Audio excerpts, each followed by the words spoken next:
Good morning student, welcome to all student NBGI group. Class 11 topic है conic section संघ परिच्छेद, subject math. तो बच्चों अभी तक ट्रिग्नोमेट्रिक फलन आपका चल रहा था, तो वो चैप्टर खत्म हो गया है। आज हम आपको बताने जा रहे हैं कोनिक सेक्शन संघ परिच्छेद। तो ये चैप्टर एग्जामिनेशन के लिए मोस्ट इम्पॉर्टेंट है, थोड़ा सा बड़ा चैप्टर है, लेकिन ये चैप्टर इम्पॉर्टेंट चैप्टर है क्योंकि इसमें 4 यूनिट्स आपकी आती हैं। तो कोनिक सेक्शन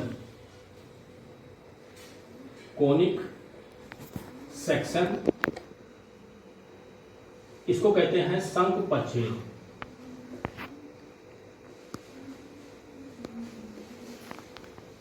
तो संघ परिच्छेद में 4 यूनिट्स आपको पढ़ने हैं। कौन कौन से? पहले नंबर पे आता है आपका वृत्त, जिसको हम सर्किल कहते हैं। दूसरे नंबर पे आता है परवलय, जिसको हम पैराबोला कहते हैं। तो पहले नंबर पर वृत्त, जिसको सर्किल कहते हैं, दूसरे नंबर पर परवलय, जिसको पैराबोला कहते हैं, और तीसरे नंबर पर दीर्घवृत्त, जिसको हम इलिप्स कहते हैं, और चौथे नंबर पे आता है अतिपरवलय, जिसको हम हाइपरबोला कहते हैं। हाइपरबोला। तो ये 4 यूनिट्स इसमें हैं। वृत्त, जिसको सर्किल कहते हैं, पैराबोला, जिसको परवलय कहते हैं, इलिप्स, जिसको दीर्घवृत्त कहते हैं, हाइपरबोला, जिसको हम अतिपरवलय कहते हैं। तो ये चारों चैप्टर एक साथ नहीं पढ़ा जा सकता। एक एक चैप्टर को हम आपको बताएंगे और उसको समझाएंगे। पहले सर्किल, फिर पैराबोला, फिर इलिप्स, फिर हाइपरबोला।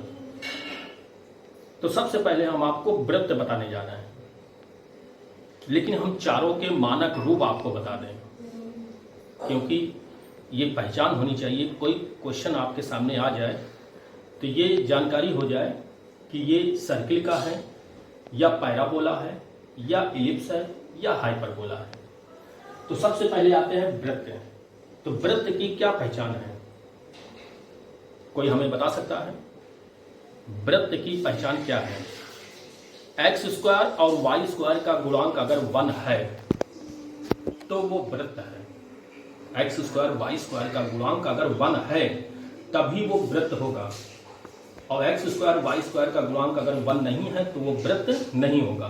तो वृत्त का जो मानक रूप होगा, जिसको हम कहते हैं मानक रूप, वो आपका होता है x² plus y² equal r²। x² plus y² equal r²। तो ये वृत्त का मानक रूप होता है। इसी में एक और आता है, अथवा x² प्लस y² प्लस का 2gx प्लस का 2fy और प्लस का c बराबर 0। ये भी वृत्त का समीकरण होता है।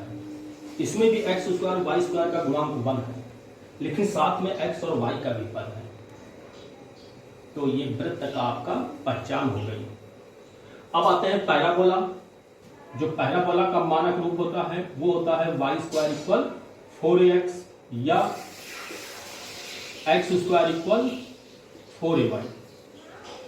तो इसकी पहचान है, बाईं ओर या तो x² होगा या y² होगा, और दाईं ओर x का पद और y का पद होगा, तो वो परवलय है। ओके। अब आते हैं दीर्घवृत्त। अब दीर्घवृत्त की पहचान क्या होती है? तो इसकी पहचान होती है x² अपान a² प्लस y² अपान b² इक्वल 1। तो ये दीर्घवृत्त की पहचान है। ठीक है। जब a का मान ज्यादा हो और b का मान कम हो। X square upon a square plus y square upon b square बराबर 1 तभी होगा जब ए का मान ज्यादा हो और बी का मान कम हो, या अगर बी का मान ज्यादा है और ए का मान कम है। अगर बी का मान ज्यादा है, ए का मान कम है, तो हमारा दीर्घवृत्त का समीकरण यह होगा x square upon b square plus y square upon a square equal 1। भाई ये भी पहचान आपको पता होना चाहिए। अगर ए का मान ज्यादा है, बी का मान कम है, तो हम ये दीर्घवृत्त का समीकरण लगाएंगे, और अगर बी का मान ज्यादा है, ए का मान कम है, तो ये लगाएंगे। ओके, अब आते हैं हाइपरबोला क्या है, अतिपरवलय का समीकरण क्या है। तो अतिपरवलय का समीकरण होता है x square upon a square minus y square upon b square बराबर 1, और एक इसी में आता है संयुग्मी अतिपरवलय, संयुग्मी अतिपरवलय। तो संयुग्मी अतिपरवलय होता है x square upon b square minus y square upon a square बराबर 1। तो वृत्त, परवलय, दीर्घवृत्त और अतिपरवलय का हमने आपको पहचान बता दिया, उसके रूप आपको बता दिया। अब हम जो पहला चैप्टर वृत्त है वो बताने जा रहे हैं। ओके, तो चैप्टर आता है आपका सर्किल, जिसको हम वृत्त कहते हैं। नंबर 1, वृत्त का समीकरण ज्ञात करना। वृत्त का समीकरण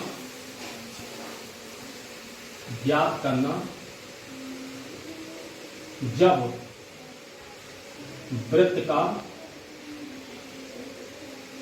केंद्र h, k और त्रिज्या r हो।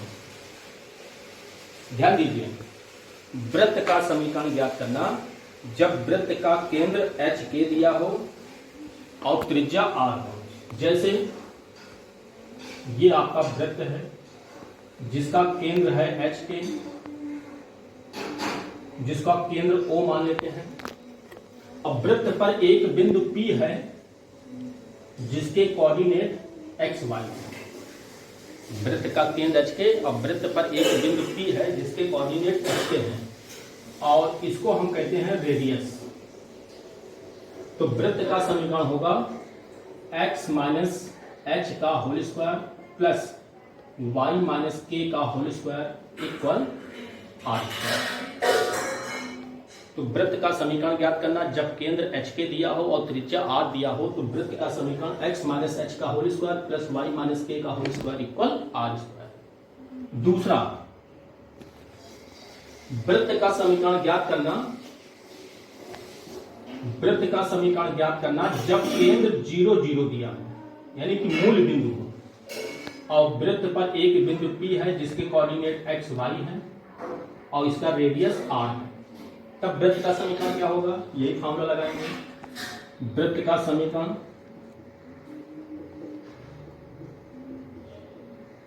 x माइनस 0 का whole square plus y minus 0 का whole square equal r square. तो x square plus y square equal r square.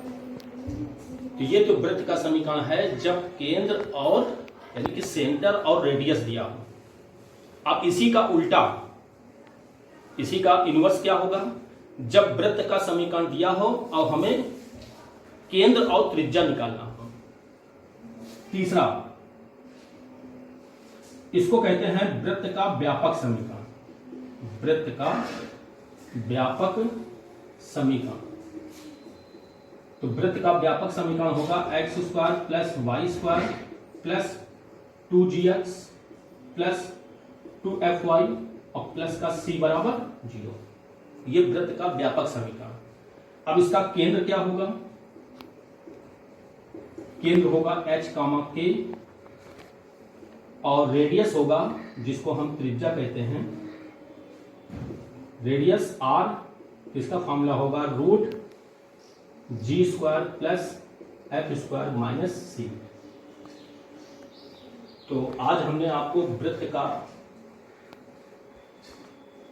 व्यापक समीकरण बताया, वृत्त का समीकरण बताया, और वो भी 3 मानक रूप बताए जो आगे आपको पढ़ाएंगे, परवलय, दीर्घवृत्त और अतिपरवलय। तो आज इतना ही है, कॉपी में इसको नोट करना है। अगले टर्न से नेक्स्ट डे में हम वृत्त के क्वेश्चन कराएंगे। ओके, सभी बच्चे उपस्थित रहें। ओके।